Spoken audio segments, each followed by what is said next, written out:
শুনে রাখুন, আমেরিকা এত আধুনিক আমেরিকা, তাদের করুণ অবস্থা চলতেছে। দৈনিক 250 মানুষ অতিরিক্ত মদ পান করার কারণে 250 মানুষ দৈনিক মারা যাচ্ছে। বছরে 1 লক্ষ মানুষ অতিরিক্ত মদ পান করে মারা যায়। বন্দুক সহিংসতায় 50,000 মানুষ বছরে মারা যাচ্ছে। এইরকম ভাবে 20,000 মানুষ বছরে আত্মহত্যা করে মারা যাচ্ছে। এইরকম ভাবে মিনিটে 24 জন নারী দর্শন হচ্ছে। হাজারে হাজারে 5 জন করে মানুষ আমেরিকায় বর্তমানে পাগল।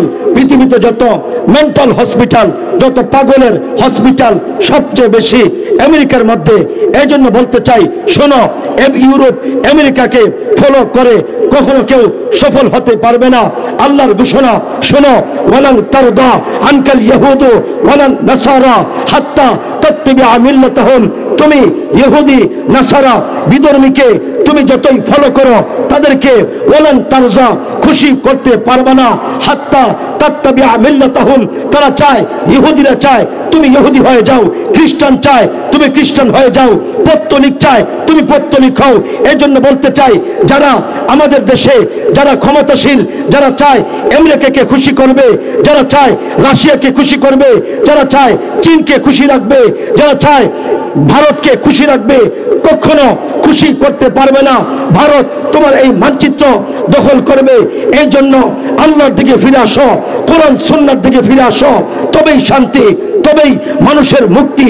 কথা বলুন ঠিক কিনা? মুহতারাম হাজিরিন, আজকে মিডিয়ার মধ্যে পরিষ্কার বলা হচ্ছে, আমি কিছুদিন আগে একটা টক শো দেখলাম, আমাদের আজকের প্রধান আকর্ষণ আল্লামা মুফতি সাখাওয়াত হোসেন রাজি হাফিজাহুল্লাহ, উনি আসবেন। ওনার একটা টক শো দেখলাম, ওনাকে 6 জন নাস্তিক প্রশ্ন করতেছে, মুফতি সাহেব আপনি কি নারীদের সমান অধিকারে বিশ্বাসী? চিন্তা করেন কি প্রশ্ন, আপনি কি নারীদের সমান অধিকারে বিশ্বাসী? উনি পরিষ্কার বলেছেন, আমি কেন, ইসলাম সমান অধিকার নয় বরং অগ্রাধিকারে বিশ্বাসী। আল্লাহু আকবার। ইসলাম সমান অধিকার নয় বরং এর চেয়ে বেশি অধিকার দিয়েছে। আল্লাহু আকবার। কিন্তু নাস্তিকদের প্রশ্ন, তারা তো বাহ্যিক দেখে, তারা বলে ছেলে মেয়ের কেন ডাবল সম্পদ পাবে, এটা তাদের কি প্রশ্ন। মুহতারাম হাজিরিন, দুনিয়াতে আমরা দেখি কোন মানুষ সরকারি চাকরি করে, আবার কেউ বেসরকারি প্রতিষ্ঠানে চাকরি করে। যে সরকারি প্রতিষ্ঠানে চাকরি করে তার বেতন মনে করুন, তার যে বেসিক বেতন মনে করুন 30,000 টাকা। যারা সরকারি চাকরি করে শুধু 30,000 টাকা তার বেতন হয় না, বরং এর সাথে অন্যান্য ফ্যাসিলিটি, অন্যান্য সুবিধা আছে।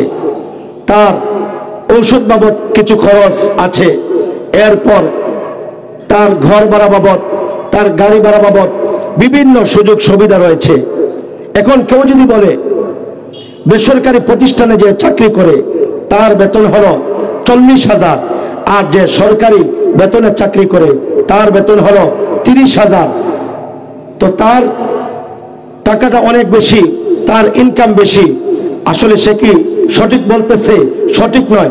বাহ্যিক দৃষ্টিতে যদিও দেখা যাচ্ছে তার বেতন, সরকারি বেতন 30 আর বেসরকারিতে যে চাকরি করে তার বেতন 40, কিন্তু মূলত যে সরকারিতে চাকরি করে তার অন্যান্য যেই সুযোগ সুবিধা সব হিসাব করলে দেখা যায় যে বেসরকারিতে চাকরি করে তার চেয়ে অনেক সুযোগ সুবিধা হলো এই সরকারি প্রতিষ্ঠানে যে চাকরি করে।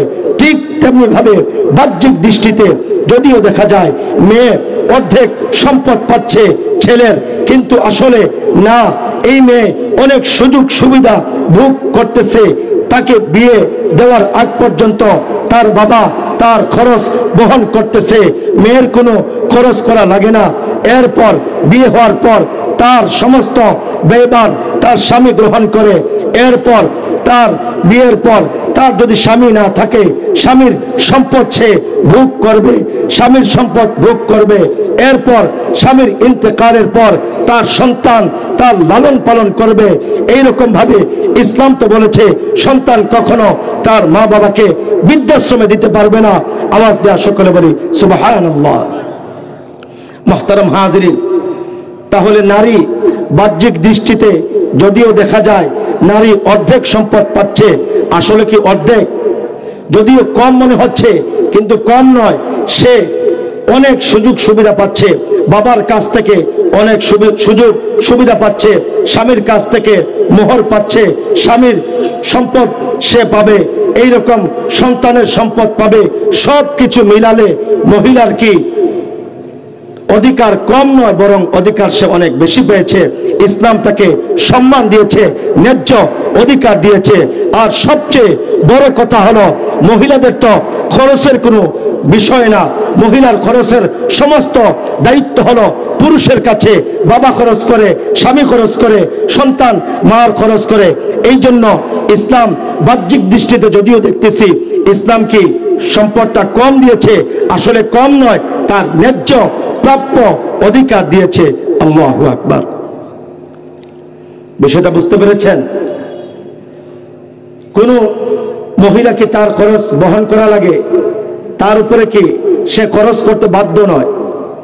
তার বাবা তার স্বামী সে যখন যেই জায়গায় থাকে পুরুষ কি এই দায়িত্ব গ্রহণ করে। মুহতারাম হাজিরিন, এক কথায় ইসলাম কখনো মহিলাদেরকে ঠকায় নাই। ইসলাম কিসের ধর্ম? ইনসাফের ধর্ম, সাম্যের ধর্ম। আজকে আমাদের দেশে পার্শ্ববর্তী রাষ্ট্র ভারত আজকে বলতেছে মুসলমানেরা হিন্দুদেরকে আক্রমণ করতেছে, হিন্দুদেরকে জুলুম নির্যাতন করতেছে।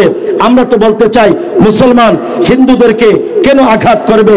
কেন? ইসলামে তো অমুসলিমের অধিকার রয়েছে। মুহতারাম হাজিরিন, নবীজি পরিষ্কার বলেছেন মান কাতালা মুআহাদান লাম ইয়ারিহ রাইহাতাল জান্নাহ। কেউ যদি কোনো বিধর্মীকে অন্যায়ভাবে হত্যা করে জান্নাতের ঘ্রাণ পর্যন্ত পাবে না। এইরকম ভাবে ইসলাম বিধর্মীর কেমন অধিকার রেখেছে নবীজি মক্কা বিজয়ে পরিষ্কার বলেছেন, শোনো, মান দাখালা দারা আবি সুফিয়ান ফাহুয়া আমিন। যে আবু সুফিয়ানের ঘরে প্রবেশ করবে তাকে নিরাপত্তা দেয়া হবে, সে নিরাপদে থাকবে। মুহতারাম হাজিরিন, চাইলে নবীজি সেই দিন সকলকে হত্যা করতে পারতেন, কিন্তু তা না করে নবীজি পরিষ্কার বলেছেন, ও মক্কাবাসী শোনো, তোমরা বলো আজকে আমি তোমাদের সাথে কেমন আচরণ করব। মক্কাবাসী নবীজিকে বলেছে, ইয়া রাসূলুল্লাহ, আমরা চাই একজন ভাই তার ভাইয়ের সাথে যেমন আচরণ করে, একজন চাচা তার ভাতিজার সাথে যেমন আচরণ করে, আজকে আপনিও এইরকম আচরণ করবেন। আল্লাহু আকবার। শুধু তা নয়, ইতিহাসে দেখবেন নবীজি পরিষ্কার তখন ঘোষণা দিয়েছিলেন, ও আমার সাহাবারা শোনো, মক্কায় যাওয়ার পর বলেছেন কোনো নারীকে আক্রমণ করা যাবে না, এইরকম কোনো অসুস্থ মানুষকে আক্রমণ করা যাবে না, এইরকম ভাবে কোনো বৃদ্ধ কোনো ব্যক্তিকে কোনো বাচ্চাকে আক্রমণ করা যাবে না। আওয়াজ দেয়া সকলে বলি আল্লাহু আকবার। ইসলামে বিধর্মীর অধিকার আছে না নাই? আছে। মুহতারাম হাজিরিন, মক্কা বিজয়ে একজন বৃদ্ধা মহিলা নবীজি লক্ষ্য করে দেখেন মাথায় একটা গাঁটটি নিয়ে মহিলা কষ্ট করতেছে। একবার ওই গাঁটটি কুলে নেয়, আবার নিচে, আবার কোমরে, আবার মাথায়, এইরকম কষ্ট করতেছে। ওই মহিলা নবীজিকে তখন চিনে না চিনে বলতেছে, অপথিক, তুমি কে? তোমার পরিচয় কি? নবীজি পরিচয় দিলেন না, বলতেছেন, মা আগে বলুন আপনি কোথায় যাবেন? আপনার তো কষ্ট হচ্ছে, কেন এত পেরেশানিতে আছেন? মহিলা বলতেছে, শোনো পথিক, তুমি তো জানো না আব্দুল্লাহর পুত্র মুহাম্মদ মদিনা থেকে 10,000 বাহিনী নিয়ে মক্কায় আক্রমণ করেছে, মক্কায় যাকে পাবে তাকে সে হত্যা করবে, তুমি চলো, তোমাকে পেলে মুহাম্মদ হত্যা করবে। তখন নবীজি ওই মহিলাকে বলতেছেন, মা চিন্তা করবে না, কোনো সমস্যা নাই, গাঁটটি আমার কাছে দেন, আমি আপনাকে সহযোগিতা করব। এই গাঁটটি নবীজি মাথায় নিয়ে নবীজি চলতেছেন, মহিলা চলতেছে। চলতে চলতে মহিলা যখন যখন নিরাপদ জায়গায় চলে যায়, এরপর নবীজিকে বলতেছে, ও পথিক আমার গাড়িটি রাখো, আর কষ্ট করা লাগবে না, শোনো এই কিছু টাকা আমি তোমাকে দিলাম। নবীজি বলতেছেন, মা আমি টাকা চাই না, টাকার বিনিময়ে আপনাকে আমি সহযোগিতা করি নাই। মহিলা অবাক হইয়া বলতেছে, এটা কেমন কথা, এটা কেমন কথা, তুমি পারিশ্রমিক ছাড়া বিনা বেতনে আমার উপকার করবে? আমি তো এইরকম কখনো কোনো ঘটনা শুনিনি, কেউ বিনা বেতনে বিনা পারিশ্রমিকে কাউকে সহযোগিতা করে, কারো উপকার করে। বাবা তোমার পরিচয় কি? এবার নবীজি বলতেছেন, মা আমি তো হলাম ওই আব্দুল্লাহর এতিম পুত্র মুহাম্মদ। আওয়াজ দেওয়া সকলে বলি সুবহানাল্লাহ। এবার মহিলা বলতেছে, তুমি কি সেই মুহাম্মদ? তোমার ব্যাপারে অনেক কথা আমি শুনেছি, আরবের নেতারা তোমার অনেক সমালোচনা করেছে, তোমাকে অনেক গালি দিয়েছে। বাবা আমি তো তোমাকে দেখি নাই, তুমি উত্তম, তোমার চরিত্র উত্তম, তুমি মহান, তুমি মহান। আমি আর দেরি করতে চাই না, আমি আজকে বুঝতে পেরেছি তুমি সত্য, তোমার দিন সত্য, তোমার দাওয়া, তোমার দাবি সত্য। আমাকে কালিমা পড়াইয়া মুসলমান বানাও। ওই বৃদ্ধা মহিলা নবীজির আখলাক দেখে কালিমা পড়ে মুসলমান হয়ে যায়। যিনি বলে সুবহানাল্লাহ। ও মুহতারাম হাজিরিন, আজকে মুসলমানদেরকে বলা হচ্ছে তারা কি বিধর্মীদের উপর আক্রমণ করে। এরপর পরিষ্কার বলতেছে, এখন তারা ভয় পাচ্ছে ইসলামী দল যদি সকলে যদি ঐক্যবদ্ধ হয়, তারা ক্ষমতায় যদি আসে, তাদের কি অবস্থা হবে। এজন্য মিডিয়ায় আগে থেকে অপপ্রচার শুরু করে দিয়েছে, বলতেছে যদি ইসলামী দল ক্ষমতায় আসে, মহিলা ঘর থেকে বের হতে পারবে না, মহিলা বেপর্দা বের হলেই তাদেরকে গ্রেফতার করা হবে। বিভিন্ন এইরকম বাজে মন্তব্য করতেছে এবং কুলুষিত করতেছে। যিনি বলে নাউজুবিল্লাহ। অথচ যদি ইসলামী কোনো দল সকলে যদি ঐক্যবদ্ধ হয়, ইনশাআল্লাহ ক্ষমতায় আসতে পারে।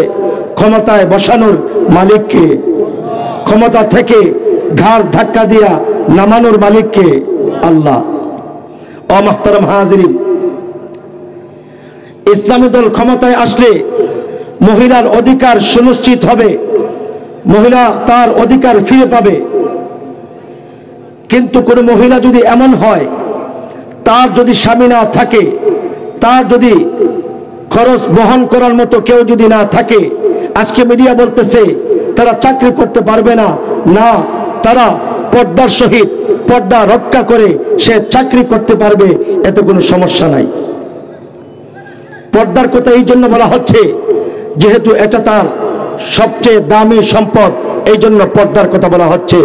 ও মুহতারাম হাজিরিন, আজকে আমাদের সকলকে ইসলাম বুঝতে হবে, ইসলামে ফিরে আসতে হবে। আজকে চতুর্দিকে আমাদের এত অধপতন, আমরা বলতে পারেন হুজুর চতুর্দিকে এত জুলুম, এত নির্যাতন। এই তো সিরিয়া, কয়েকদিন পূর্বে সিরিয়া থেকে তারা বাশার আল আসাদকে সরাইয়া ইসলামী দল তারা ক্ষমতায় এসেছে, দামেস্ক তারা দখল করেছে। আবারও ইসরায়েলের সন্ত্রাসীরা নির্যাতন করতেছে, আবারও জুলুম চলতেছে। আমরা বলতে চাই সমস্ত মুসলমান ঐক্যবদ্ধ হলে, আল্লাহর উপর তাওয়াক্কুল করে ইসলামে ফিরে আসলে মুসলমানের কোনো ভয় নাই। ও মুহতারাম হাজিরিন, আল্লাহর ফয়সালা, আল্লাহ পরিষ্কার বলেছেন, যালিকা বিআন্নাল্লাহা মাওলাল্লাযিনা আমানু ওয়া আনজাল কাফিরিনা লা মাওলা লাহুম। ঈমানদারের একজন মাওলা আছে, ঈমানদারের একজন অভিভাবক আছে, আর কাফিরদের কোনো মাওলা নাই। যেহেতু কাফিরদের কোনো মাওলা, কোনো মুরব্বী নাই, কোনো অভিভাবক নাই, সুতরাং মুসলমানদের সামনে কেউ টিকতে পারবে না, ইসলামের বিজয় হবে। কথা বলুন ঠিক কিনা?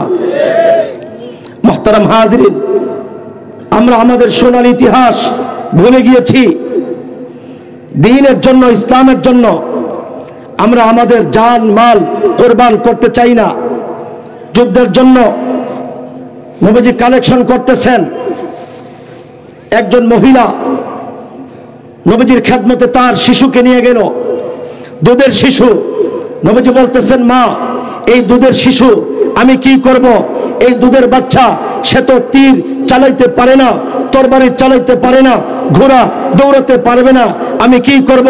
মহিলা বলতেছে, ইয়া রাসূলুল্লাহ, আমি জানি আমার এই দুধের শিশু তীর চালাতে পারবে না, ঘোড়া দৌড়াতে পারবে না, আমি জানি। এজন্য আপনার কাছে এই জন্যই দিচ্ছি, যখন কাফির মুশরিকেরা আপনাকে আক্রমণ করবে, আমার এই দুধের শিশুকে ঢাল হিসাবে আপনি রাখবেন, যাতে আগে আমার বাচ্চার গায়ে তীর তরবারি আগে লাগে, আপনার গায়ে যেন না লাগে। আওয়াজ দেওয়া সকলে বলি আল্লাহু আকবার। কেমন ছিল তাদের সোনালী ইতিহাস? উহুদের যুদ্ধে নবীজি ঘোষণা করলেন, জিহাদের এলান হলো। একজন যুবক দাঁড়ায় বলতেছে, ইয়া রাসূলুল্লাহ, এই আমার যৌবন, এই আমার শক্তি, আমি যদি যুদ্ধের ময়দানে শহীদ হয়ে যাই তাহলে কি হবে? নবীজি বলতেছেন, শোনো, আল্লাহ রাস্তায় শহীদ হলে একেবারে সহজেই জান্নাতে চলে যাবে। সুবহানাল্লাহ। ওই যুবক সাহাবী দৌড় দিয়া বাড়িতে চলে যায়। যাওয়ার পর খেজুর বের করে খেজুর খাচ্ছে। বলতেছে, যুদ্ধের জন্য শক্তির প্রয়োজন। খেজুর খাওয়ার পর হঠাৎ একটা বিষয় জেহেনে চলে আসে, আরে আমি যদি খেজুর খেতে যাই সবগুলো, তাহলে তো আমার দেরি হয়ে যাবে। অবশিষ্ট খেজুর রেখে দৌড়াইয়া যুদ্ধের ময়দানে চলে যায়, যুদ্ধ করতেছে। হাদিস শরীফে পাওয়া যায়, মেঘ যেমন, মেঘের ভিতরে চাঁদ যেমন ঢুকে যায়, ঠিক তেমনি ওই যুবক কাফিরদের ভিড়ে ওই রকম ঢুকে লড়াই করতেছে। সাহাবায়ে কেরাম যুবককে বলতেছেন, যুবক, তুমি তো একেবারে কাফিরদের ভিতরে ঢুকে গিয়েছ, তোমাকে তারা হত্যা করবে। হঠাৎ করে যুবক দাঁড়ানো, লক্ষ্য করে দেখা গেল ওই যুবকের শরীরের চতুর্দিকে তরবারির আঘাত, তীরের আঘাত, রক্তাক্ত অবস্থায় ওই যুবককে দেখা যায়। যুবক বলতেছে, ও নবীর সাহাবারা, শোনো, বাহ্যিকভাবে তোমরা দেখতেছো আমি ক্ষতিগ্রস্ত, আমি নির্যাতিত। শোনো শোনো, উহুদের ওই প্রান্ত থেকে আমি জান্নাতের মেশকের ঘ্রাণ আমার নাকে পাচ্ছি। আওয়াজ দেওয়া সকলে বলি আল্লাহু আকবার।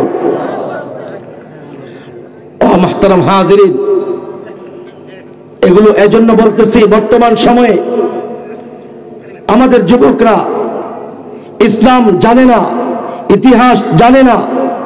সোনালী ইতিহাস কেমন ছিল না জানার কারণে আজকে বিভিন্ন ফিতনায় তারা পা দিচ্ছে, বিভিন্ন ফাঁদে পা দিচ্ছে। কথা বলুন ঠিক কিনা? হযরত খুবাইবকে মক্কার কাফির মুশরিকেরা একটা খুঁটির সঙ্গে বেঁধে তীর মারতেছে, বৃষ্টির মতো তীর আসতেছে খুবাইবের গায়ে, দুষ্ট খসে খসে পড়তেছে। ও খুবাইব, মুহাম্মদের ঠিকানা বলো। খুবাইব বলতেছেন, সম্ভব হবে না। এবার বলতেছে, শোনো, নির্যাতন বন্ধ হবে না। আবারও জুলুম করতেছে। এবার বলতেছে, খুবাইব, মুহাম্মদকে একটা গালি দাও, আর যদি মুহাম্মদকে গালি না দাও তাহলে তোমাকে ভীষণ কষ্ট দিব। তখন খুবাইব বলেছেন, শোনো, আমার প্রাণবায়ু যতদিন পর্যন্ত আছে, আমি জীবিত থাকতে আমার নবীকে তোমরা আঘাত করতে পারবে না। এবার বলতেছে, শোনো, তাহলে প্রস্তুত হও, ভীষণ কষ্ট দেওয়া হবে তোমাকে। এবার খুবাইব একটা ঈমান দীপ্ত শেয়ার কবিতা বলেছেন, কবিতা বলে এই কথা উল্লেখ করেছেন। খুবাইব তখন পরিষ্কার বলেছেন, কাফিররা শোনো শোনো, ফালাস্তু উবালি হিনা উক্তালু মুসলিমা আলা আইয়ি জামবিন কানা লিল্লাহি মাসরাই ওয়া যালিকা ফি যাতিল ইলাহি ওয়া ইন ইয়াশা ইউবারিক আলা আওসাল শিলবিম মুমাজ্জাই। খুবাইব বলতেছেন, শোনো, আমাকে শুলিতে চড়াইয়া কষ্ট দিবে, আমি পরোয়া করি না। লা উবালি, আমি কোনো পরোয়া করি না। কেন? হিনা উক্তালু মুসলিমা, কেননা আমি ইমানদার অবস্থায়, মুসলিম অবস্থায় আমি মারা যাব, কোনো সমস্যা নাই। আর বলতেছেন, শোনো, একটা বকরিকে যখন জবাই করা হয়, জবাই করার পর তাকে কিভাবে সিলানো হবে, সোজা করে না উল্টো করে সিলানো হবে তার চামড়া। বকরি যেমন পরোয়া করে না, আমিও পরোয়া করি না। যে কোনো ভাবে হত্যা করো, আমাকে টুকরো টুকরো করে ফেলো, কোনো সমস্যা নাই। এরপর খুবাইবকে বৃষ্টির মতো তীর মারতেছে, নির্যাতন নির্যাতন করতেছে। খুবাইব আল্লাহর কাছে ফরিয়াদ করে বললেন, আল্লাহ আল্লাহ, আমার প্রাণবায়ু বের হয়ে যাবে, আমি চাই মৃত্যুর পূর্বে তোমার কুদরতি কদমে একটা সিজদা দিতে চাই। এবার খুবাইব বলতেছেন, আল্লাহ আমি সিজদা দিব কিভাবে, আমার হাত পা গোটা শরীর বাঁধা, আমি চাই আমার মাথা সামান্য নিচু করে দিব, মাথা ঝুঁকাইয়া আমি সিজদা দিতে চাই, এটাকে জীবনের শেষ সিজদা হিসাবে কবুল করে নিন। কাফিরেরা বুঝতে পেরে খুবাইবকে ঘুরাইয়া অন্যদিকে দিল। এবার খুবাইব সঙ্গে সঙ্গে বললেন, কাফিরেরা শোনো শোনো, ফাইনামা তুওয়াল্লু ফাসাম্মা ওয়াজহুল্লাহ, যেই দিকে মুখ ঘোরাও সেই দিকে আমার আল্লাহ। আওয়াজ দেওয়া সকলে বলি আল্লাহু আকবার। ও মুহতারাম হাজিরিন, আমরা দ্বীনের জন্য, ইসলামের জন্য আমরা জান মাল কোরবানি করতে আমরা রাজি হই না। সকলে ভীত সন্ত্রস্ত হয়ে যায়। একটা কথা বলেই আলোচনা শেষ করে দিচ্ছি, যে কোনো সময়ে ভারত আমাদের বাংলাদেশ দখল করতে পারে, সিলেট দখল করতে পারে। আমি পরিষ্কারভাবে বলতে চাই, ভয় নাই, চিন্তা নাই। তারেক বিন জিয়াদ স্পেনে যখন প্রবেশ করবেন, স্পেন যখন দখল করবেন, এর আগে একটা কথা বলেছিলেন, আইয়ুহাল ইখওয়ান আল বাহরু মিন ওয়ারাইকুম ওয়াল আদু আমামাকুম, আমার ভাইরা শোনো, পিছনে হলো সমুদ্র, সামনে আল্লাহর দুশমন, ফাইনাল মাফার, যাবে কোথায়, যাওয়ার তো কোনো জায়গা নেই। ঠিক তেমনি ভাবে আমরাও বলতে চাই, ও ভাইরা শোনো, আমাদের চতুর্দিকে ভারতের বর্ডার, একদিকে কসাই মোদি, অপরদিকে জঙ্গি ইসগন সন্ত্রাসী, অপরদিকে বঙ্গোপসাগর, যাওয়ার কোনো জায়গা নাই। এই জন্য আল্লাহর উপর তাওয়াক্কুল করে, জিহাদের তামান্না লালন করে, সকলে ঐক্যবদ্ধ হয়ে ইসলামে যদি ফিরে আসি, আল্লাহর কসম, কোন তাগুত, কোন কাফির, কোন ইহুদি, কোন সাম্রাজ্যবাদী, কোন কসাই মোদি একটা মুহূর্ত আমাদের সামনে টিকতে পারবে না। কথা বলুন ঠিক কি না? মুহতারাম হাজিরিন, আমি আর কথা দীর্ঘায়িত করতে চাই না। আমরা সকলে ইসলাম জানবো, ইসলাম বুঝবো। আল্লাহ রাব্বুল আলামিন আমাদের সকলকে কথাগুলো বোঝার এবং আমল করার তৌফিক দান করুন। আমিন। ওয়া আখিরু দাওয়ানা আনিল হামদুলিল্লাহি রাব্বিল আলামিন।